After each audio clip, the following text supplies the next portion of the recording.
Welcome back from that break. It is still Sports Gist right here on Kaftan TV. Of course, Manchester United will be taking on Brighton Hove Albion, and someone in the studio seemed to be really excited about that. What are your predictions for tonight's game? Earlier on, we also talked about Lionel Messi. Where do you think Messi will be playing his straight come next season? Please call us. The phone lines are on the screen. Tell us your thoughts on today's game and Lionel Messi.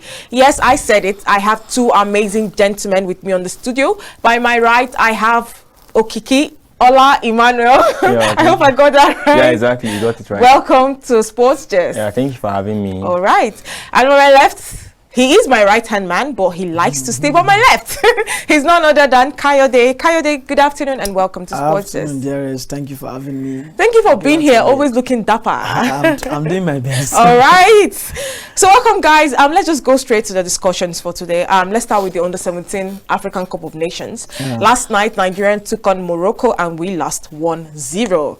Now, before that game, the momentum of this team were, very high, and they seemed unstoppable. They were ready to take on any team, but then they got Morocco and they lost. Why do you think they lost that game? I think on Tuesday I was on the show and I was clear about not being too confident with the game, with the competition as a whole. And I remember we're talking about I remember Francis saying, if you have it, why not flaunt it? Definitely. But you see, you're playing in the African continent with your fellow Africans. You know what games like this means to the young lads. Even I myself, if I'm from South Africa now and I'm playing against Nigeria, I'll put my all into the game because the main reason why they are in the competition is to win.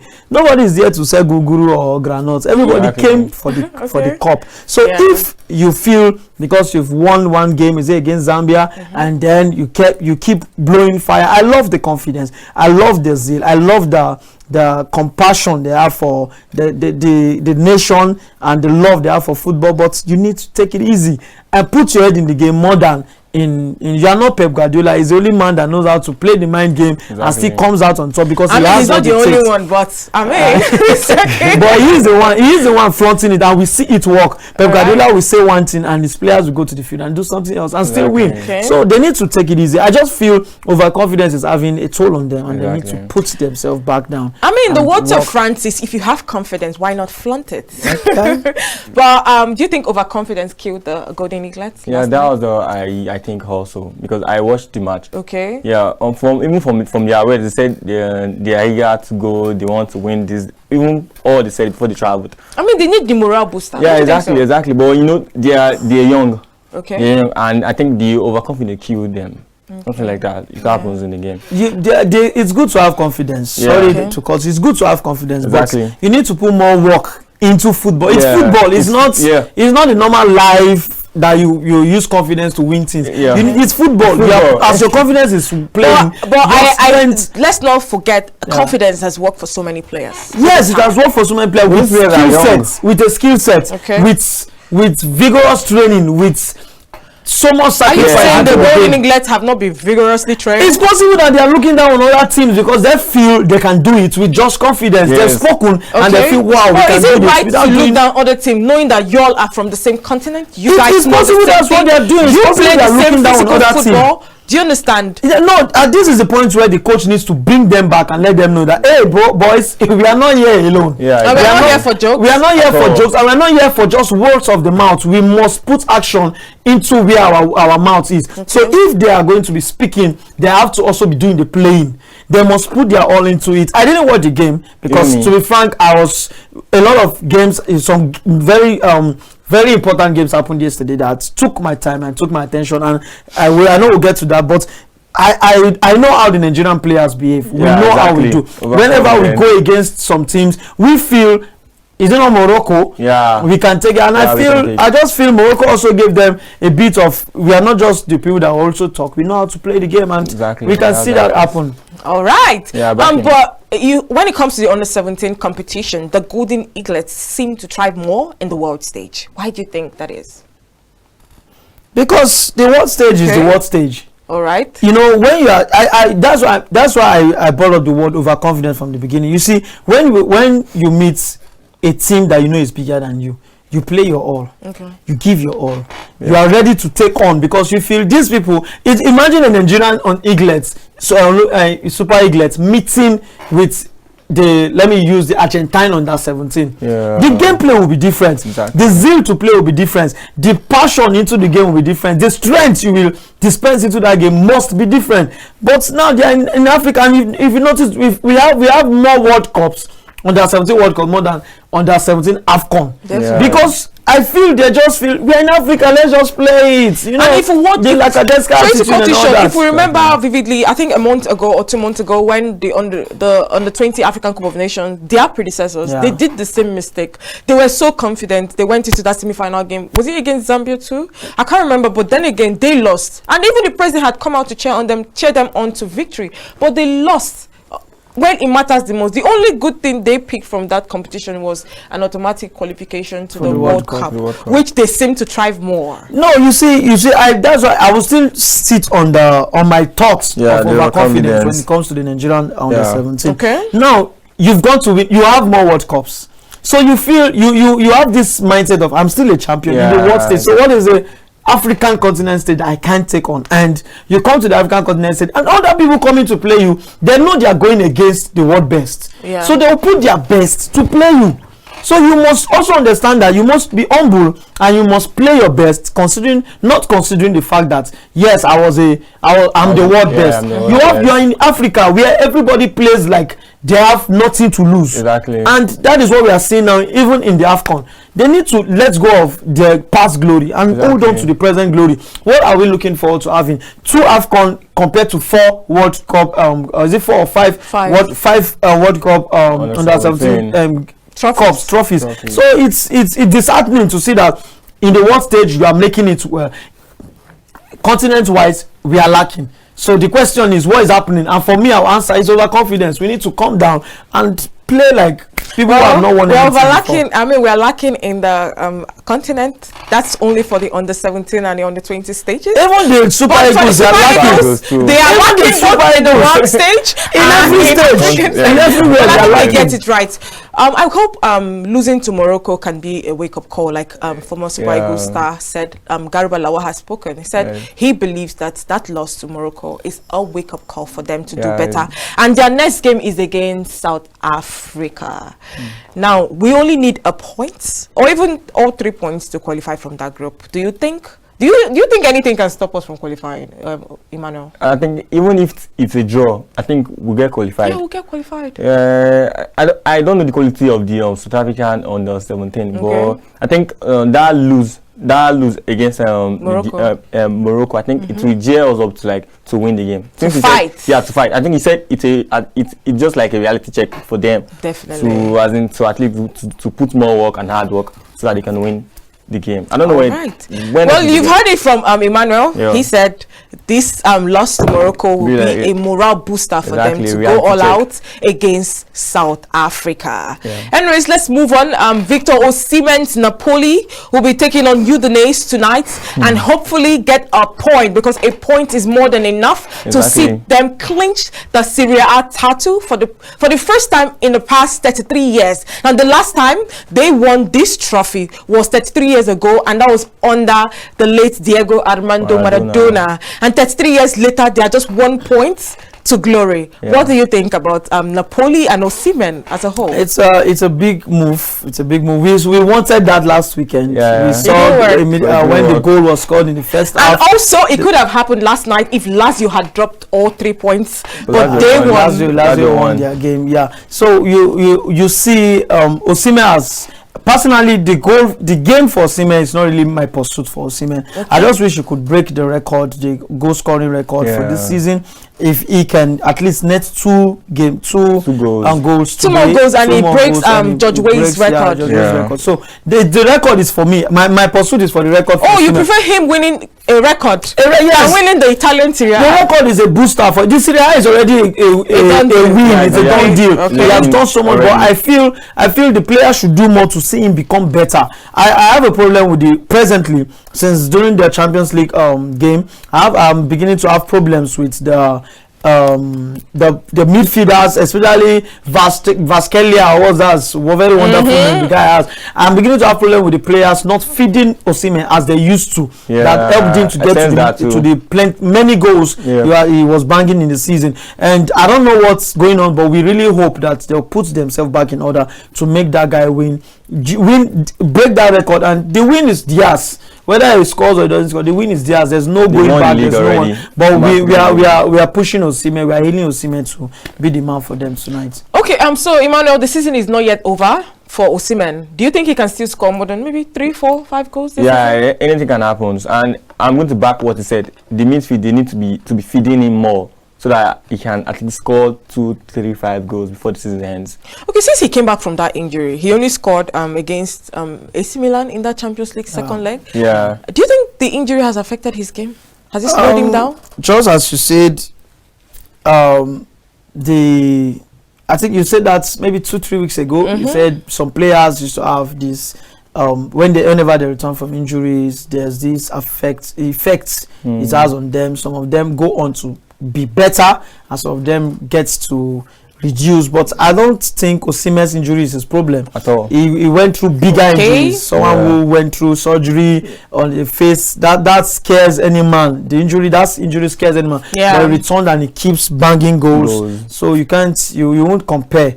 You won't compare that kind of injury to this one. So I don't think that's the issue. As I said earlier, I just feel is the teamwork is lacking. The teamwork is lacking for Osimhen. He is the number 9. He is your starting striker. What happens to feeding him? No more. If you see their game against AC Milan, the goal he scored was like 80-something minutes when Vasquelia started feeding him again. Okay. There was a time and it wasn't even the cross in, the puller wasn't even from Vasquelia's wing. It came from the right wing because of what Vasquelia has been lacking. He didn't want to give that guy any game. He dribbles, finish the dribbling. He can't produce a goal, and yet you can't give it to the number 9 that you know has this ability to score goals. So the injury is not his problem. The team is the problem, and the team needs to work on helping. Okay, speaking on the face injury, you talked about that face mask he's wearing has become his trademark. Exactly. Anyways, I hope Osimhen comes back.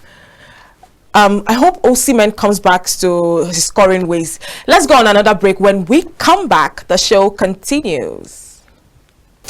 Welcome back to Sports Gist. Now, before we went on that break, we were talking about Osimhen, and we hope to see him back to scoring ways. Now, still sticking with scoring, the record breaker himself, Erling Haaland, broke the Premier League record for most goals in a season, scoring 35 goals in the Premier League this season with 5 games to go. He has broken Andy Cole's record and Alan Shearer's record for most goals. Guys, Haaland, he's a beast. Now he received a guard of honor from his teammates, and Pep Guardiola said yes, he deserved it. Like the way they even treat him in Man City right now, they treat him like a king. They treat him so well. Even his physiotherapist, everybody that's handling Haaland, we know he's a big man, so we treat him as such. What do you guys think about Haaland? His first season, let's not forget his first season.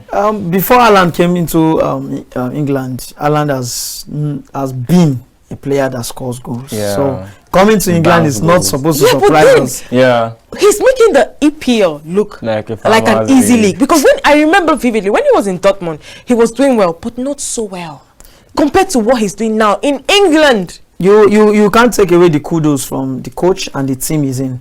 You know, a man's team defines him to some extent. You see, you can't have a man like Pep Guardiola as a coach, and you can't have the likes of Grealish, Mahrez, Foden, De Bruyne, Rodrigo. The players are.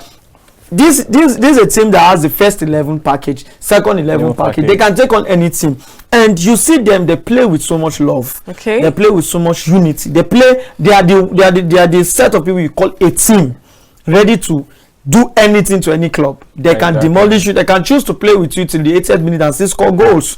So you can't take that away from the players. We give kudos to his teammates and also the coach, because the ability for I think there was a time he lost a penalty and he was I think he was substituted, or he was denied to play the other penalty until he came back to scoring ways again. So Pep Guardiola is that coach that is capable of benching you and is capable of making you a king if you keep doing what he wants you to do. He gives instruction per time, and as long as you listen to those instructions, you see yourself flourishing. Look at their game in the Champions League. You see the way they played. Oh no, the game against Arsenal. You see the way he and De Bruyne were playing. At some point, I was asking, who is the striker? Who is the midfielder? Because when Haaland is with the ball, he gets the ball until he's able to pass it to De Bruyne. De Bruyne keeps scoring the goal until the 9 minutes before he scored his own goal. So it showed that he wasn't a player looking for the glory, but the glory keeps coming because they play as a team. All right, the glory keeps coming because they play as a team. Well, you said something. You said Pep Guardiola has the ability to transform any player, and I'm going to agree with you on that, because he can transform even an average player to look like a beast. That's the word I would like to use. Okay, let's deviate a little. Reports reaching us claims that Jude Bellingham might just be on his way to Real Madrid. It's not a done deal yet, but we are still monitoring that one. Anyways, while still sticking to Erling Haaland. Now, Emmanuel, do you think Haaland's performance this season is as a testament of how amazing Pep Guardiola is as a manager?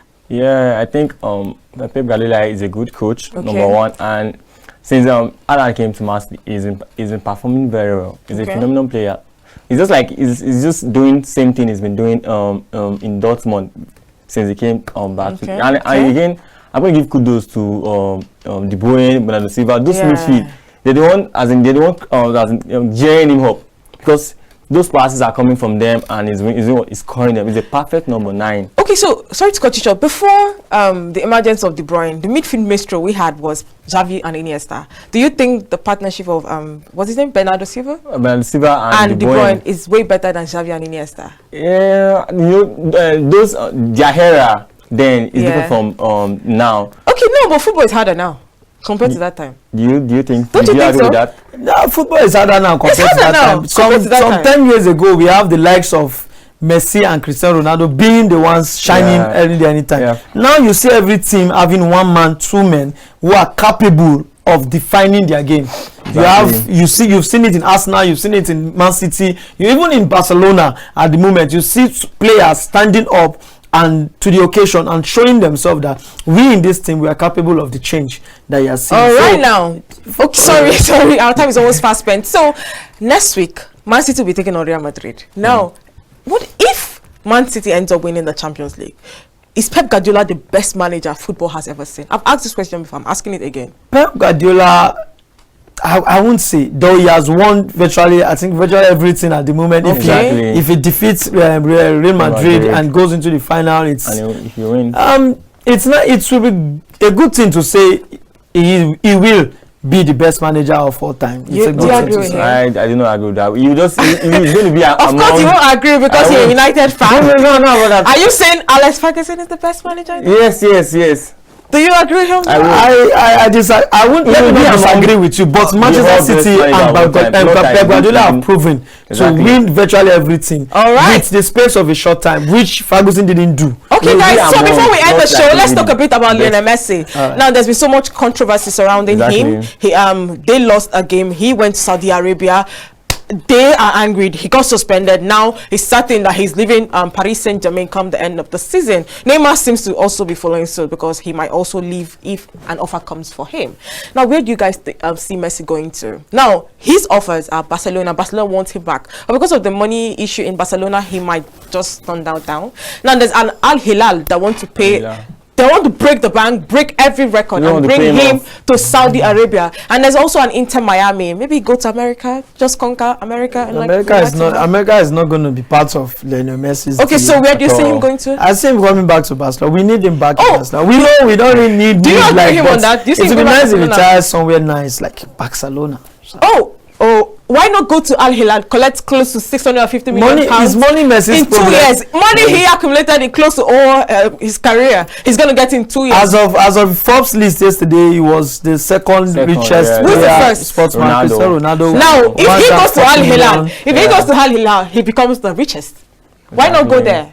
But I see him going back to Barca. Lionel Messi loves football. Lionel Messi is not a pursuit. For me, I'm not speaking for Lionel Messi, but with what we've seen over the years, Lionel Messi loves Barcelona. Lionel Messi loves football. I see him going back. Loves his family. His family is in Spain, and if you want him to go to America or to Saudi, that's like We can't say, but before we go, thank you. Before we go, I want to hear your predictions for tonight's game. United, Brighton, scoreline. I said it before the game started. Okay. Brighton will definitely win Manchester United. Scoreline. Let's say 3-2. 3-1, Mayo winning. 3-1 Manchester United winning. I don't want to make predictions, but that's the one you can take on the show. Okay. Thank you so much, Kayode. Thank you. Thank you, Emmanuel, and thank you to our amazing viewers. Let's do this again, same time, same station tomorrow. I am Dearest Mba. Bye for now.